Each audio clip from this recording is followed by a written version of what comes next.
If someone told you a man could feel himself dying 1,000 times without ever hitting the ground, you'd think they were insane. But what if I told you there is a warrior in the Warhammer 40K universe, one who has been dying for centuries, trapped in an endless loop of rage, violence, and torment, cursed by the blood god himself? And what if I told you his greatest agony is not the battles he fights, but the memories he cannot truly kill? Before we begin, tell me in the comments, where in the world are you watching from tonight?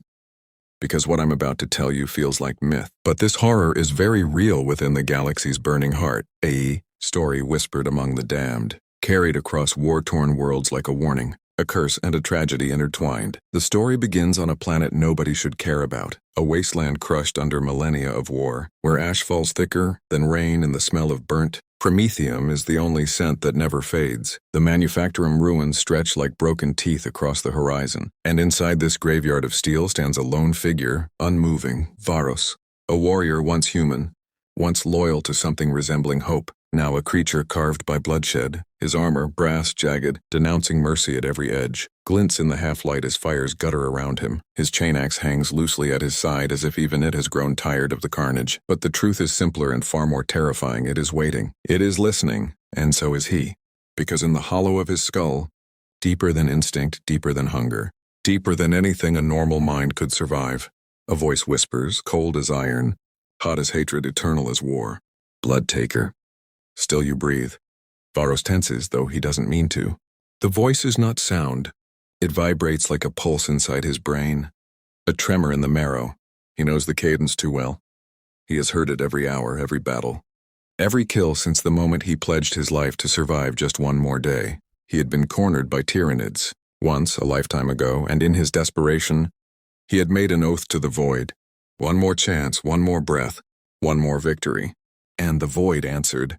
But it was no void. It was Khorne. From that moment, Varos won every battle, while losing the right to choose anything ever again. His soul became a battlefield, his mind a cracked altar, his body a weapon swung by invisible chains. He rises slowly, ash drifting around him like dead snow, and he whispers the same word he whispers at the start of every cursed day. Enough! Enough of the voice. Enough of the rage. Enough of being a puppet in armor shaped like a throne of murder. But saying enough to Khorne is like telling a star to stop burning. The answer is pain, explosive, immediate, absolute. It hits him like a spear driven through his spine. His knees buckle. His breath locks. His heart stutters as if squeezed by a fist. His vision sparks crimson and gold. But this pain is familiar. It is the chain tightening. Khorne's reminder that Varos does not command his fate. He is commanded. Broken bones shift. Tendons tear and heal in the same heartbeat. The curse restores him only so he can keep suffering, and the whisper deepens, molten and cruel. There is no end to war, rise, hunt, spill. He forces air into his lungs, pushes himself upright. He hates how practiced he is at this, hates how quickly his body recovers, hates that he cannot die. He looks toward the gate of the manufactorum, where distant roars echo. There are still battles outside, still living things to kill, still blood to spill. The curse tugs at him like a leash. He feels it dragging his feet forward. But today, just today, he feels something else tugging back. Memory. Not the kind Khorne feeds him. The vision of broken skulls, torn throats, rivers of gore, but something softer, fainter, like a candle guttering in a hurricane. A voice, his sister's Varos, promise me you'll come home. The memory is so shocking, so human, that he stops walking. The curse snarls. Flames of agony crawl under his armor, branding his flesh with fresh runes, but he digs in his heels. The memory calls to him again, and for a heartbeat, he feels like he still has a soul. He has no idea if she died long before Khorne claimed him, or if he killed her in a frenzy he can't remember. Both possibilities feel like knives. That wound in his heart, small, thin, forgotten, suddenly bleeds again. And for the first time in centuries, Varos is not just resisting violence. He is resisting the god who rules him. His refusal lasts half a breath. Then the curse overpowers him like a tidal wave. His legs lurch forward. His fingers twitch reflexively around the chain axe, which whirs to life with eager hunger. The weapon vibrates like a living thing. The teeth jitter, metal scraping, almost salivating. Varos walks into the open, into a war zone that feels like it has been waiting for him. Loyalist Space Marines clash with heretic warbands among ruins bathed in fires and shrapnel.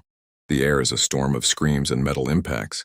Shadows dance as explosions tear open buildings. The curse pulls him toward the nearest heart beating with courage. War calls to him. Bloodlust crowds his vision. And despite his torment, a part of him, a cursed, broken part, feels relief. Because if he is killing, he doesn't have to think. The first Marine who sees him shouts a warning. Traitor! For the Emperor. The sergeant's power sword hums as he charges. Varos wants to lower his axe, step back, surrender. Let the blade take his head clean off. Death is forbidden, but he tries anyway. He hesitates.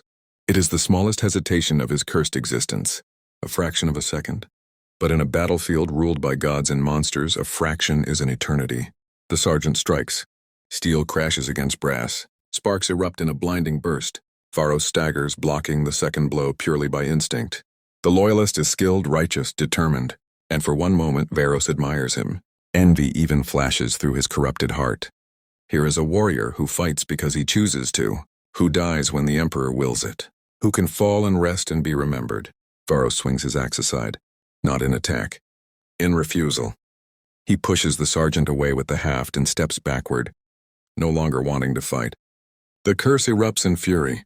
Varos's body convulses violently. Blood erupts from his eyes. His armor locks. His muscles seize. His bones crack in the same places they always crack when he disobeys. His consciousness flickers, trapped in a body that no longer belongs to him. Khorne reaches through the cracks in Varos's soul, gripping muscle and tendons directly, and the next few seconds vanish. When his vision returns, the sergeant lies at his feet, ripped open, organs steaming in the cold air, his sword broken in half. Varos doesn't remember the kill, but he remembers the feeling, the exhilaration, the intoxicating surge of triumph. The curse pours that sensation into him like a drug, making him feel alive even as it tears him apart. He hates it. He hates how good it feels. That is the design. That is the torture. The more he resists, the sweeter the violence tastes, and the more he becomes exactly what he despises. He collapses to his knees beside the corpse. The battlefield roars around him, but he hears only his own heartbeat, a heavy, uneven thud in his ears. He stares at his hands, large and brutal in spiked gauntlets, trembling from the aftermath. He whispers, "Why?" The battlefield does not answer, but something inside him shifts. The whisper of Khorne quiets for a moment, like a storm pausing to inhale. Varos knows the pattern by now. The god watches him constantly, yet sometimes there is silence.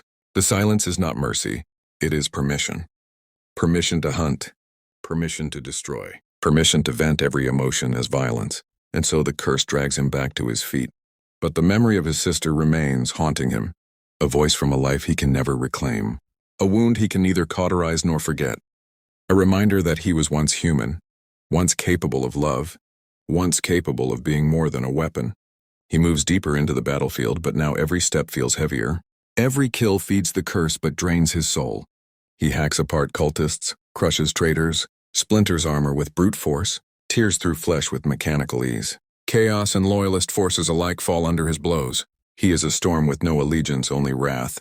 And with every scream, every bone he breaks, every skull he cleaves open, he feels the curse tightening, a chain pulling him faster, harder, deeper into the labyrinth of bloodshed from which he will never escape. Yet even in this frenzy, something inside him whispers a different desire. He wants to die, not as sacrifice to Khorne, not as a trophy for some warband. He wants death as liberation, but the curse has sealed that door. Khorne does not release what he claims. Souls bound to the blood god do not pass into death. They circulate endlessly through new battles, new bodies, new torments. Varos knows his eternity will never end, and that knowledge becomes the heaviest burden he carries. Amid the carnage, he sees something impossible, an image burning in the smoke like a hallucination, a woman. Her silhouette faint but unmistakable. His sister, eyes that once shone with affection now shimmering like an ember. She stands just beyond the flames watching him, accusing him, or pleading with him, or maybe simply waiting. Varos bolts toward her, desperate, choking on a feeling he forgot how to name. But when he reaches the spot, nothing. Only smoke. The curse laughs, not with sound, but with pressure, with dread, with that molten whisper that carves runes into his bones. Your past is dead, Varos snarls. I know, but this time he does not mean it. He keeps searching the battlefield for her shadow. Her voice, anything that proves she was real. Anything that proves he still has a soul. And the more he searches, the tighter the curse coils. Hours pass, or maybe days. Time is meaningless in carnage. When the last warrior has fallen and the fires dim to embers, Pharos stands alone again.